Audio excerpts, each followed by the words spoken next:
fucking love this song. So who had a ray gun? No, fucktard. Not Ray Gun. Reagan. Ronald Reagan, 40th President of the United States. Whatever, dude.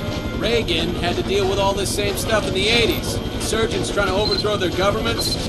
Back then, the Afghans went crying to the Russians for help. Facts. This pisses Reagan off so much, his boys whip up Operation Cyclone and use the CIA to arm and train the Mujahideen. One of these CIA-trained badass Lawrence of Arabia SOBs who kicks the Russians' asses out of Afghanistan ends up being Osama bin Laden. Oh, snap. No shit. True story. So the Mujis kick Russia's red ass across the sand, the entire Russian economy collapses, and goodbye USSR. Now America has no more bad guys to fight. Oh, go America! It's your birthday! But in the meantime, Osama and his now well-armed Al-Qaeda brothers start screwing with everybody. Egypt, Algeria, hell, he's blowing up half the Middle Eastern governments trying to create a unified Muslim country.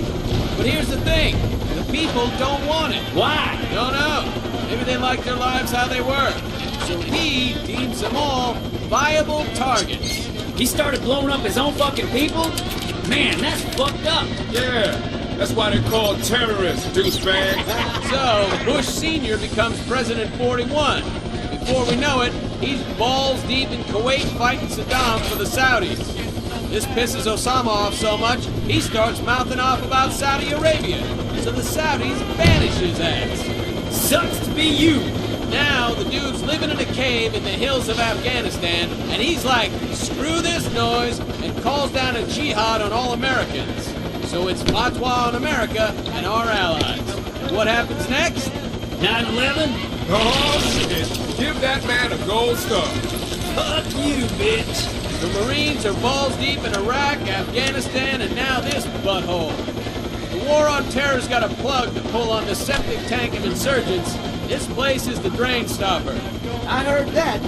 Every evil bastard that got banished, kicked out, had nowhere else to go, they came here. Anyway, it's the ETIM you really need to be worried about. The ETIMs carried out the suicide bombings along the Xinjiang border in China's backyard. And they don't like anyone pissing in their cornflakes. China caught some of their leaders and executed them publicly via firing squad. ETIM swears retaliation. And so they killed those Chinese athletes last year at the Olympics. So what do you think, Sergeant Kirby? You've seen the most action out of all of us. Got your Pendleton in what, 2 weeks? The insurgents are well trained and they've been fighting the PLA for a lot of years. So this is not going to be easy. There's no routes into the countryside to dig these cowards out of there other than the ones we're going to be blazing. I will say this. We're going to see some motivating grade A hardcore action.